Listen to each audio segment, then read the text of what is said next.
baboy, ulo ng baboy, sariwa, kapapatay lang ng baboy, oy, pinebel. Ibait mo. Ikaw, marami ka pang Isang taon na. Sinong barbero dito? talunin sa chest. Ako. Pambira naman, oh. Kayong dalawa, ha? Teka! Ay. Oh, teka, teka! Teka! Ay! Ow! Ano ba yan? Eh, ano ba ginawa ko masama sa inyo? Wala naman ako ginagawa masama. Hoy, may date ako. Ah. Linisin mo ang mukha ko. Ganun ba? Eh, kailangan nyo ho ng shave. Mahiga naman kayo.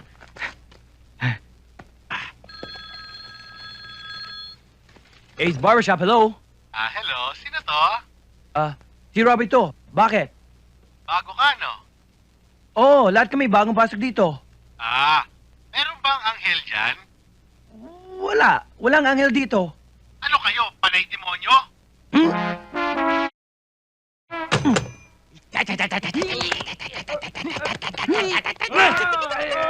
Lakasan mo!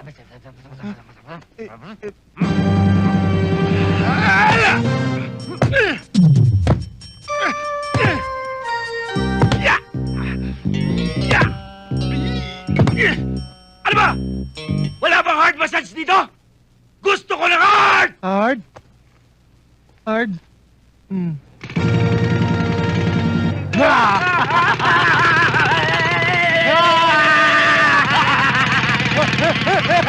Magkano pedicure? 10. Manicure? 10 rin. O sige, umpisa mo na. Ano ka, magkukulam? Kalbutin kaya kita! Maliit. Ito bagay dyan.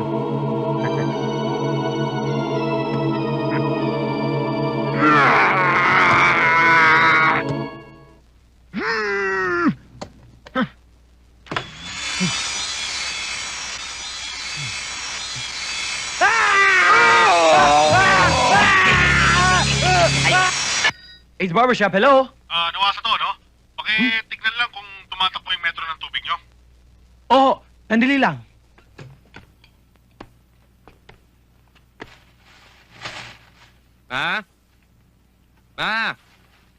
Hoy! Tawag ba ni mo ko? Kanino galing ito? Aw, kanino pa? Kundi doon sa maganda mong biyanan. Nakala niya kamukha siya ni Rusa Rosal na nagbibigay ng relief. Nakala niya miyembro tayo ng mga doon sa Mount Pinatubo. Ako hindi, ewan ko sa inyo. Ano, Tomas? Bumubulong ba ka? Wala. Buti na lang, mahinantay nga ako. Hindi, pero talagang nakakalalaki na yung mami niyan eh. Alam mo, anak, ito ang masasabi ko sa'yo. Iparamdam mo sa kanya na ikaw pa rin ang hari.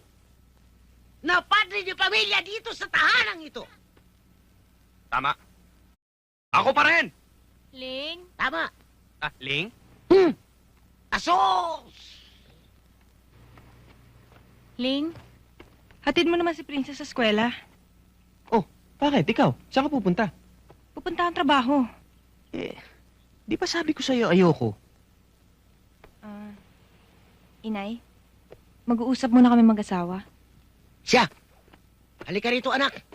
Among magsuntukan yan silang mag-asawa. Mabuti nga, mag-uusap tayong dalawa.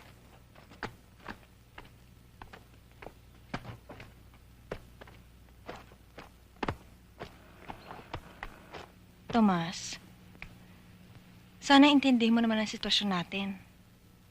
Ngayon na hindi ka pwede magtrabaho, wala tayong pera.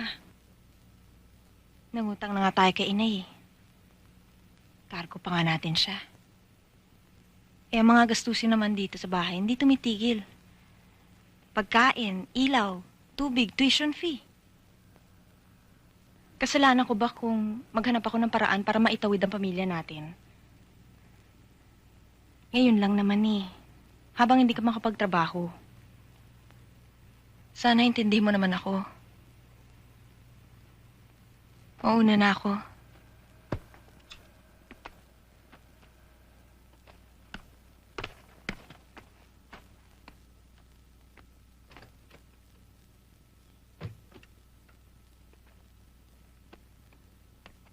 O anak, what's happening?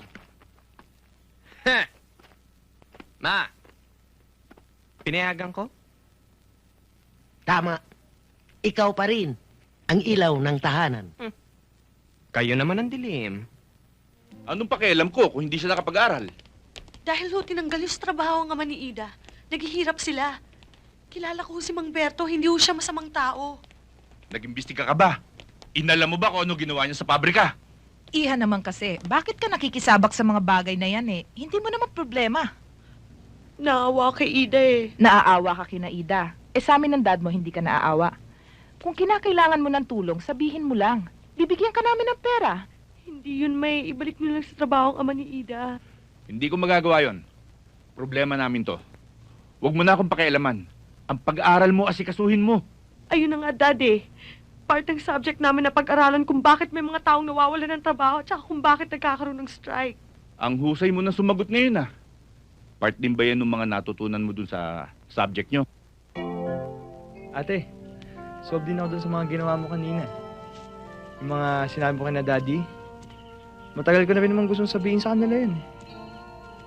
Kaso, di naman makikinig yung mga yun. Sina daddy pa. Ako nga eh, matagal ko nang sinasabi sa kanila na after high school, gusto kong pumuntang Maynila para mag-aral maging piloto. Kaso, ayaw nila eh. Bagsak ko din naman daw eh, dito sa probinsya natin, mag-umayos ng business. Pero, ayoko namang habang buhay nandito na ako sa atin. Anong gagawin ko? Hindi ko naman kaya magkatulad mo. Alam mo, ikaw lang naman ang nakakaalam kung anong kaya mong gawin eh.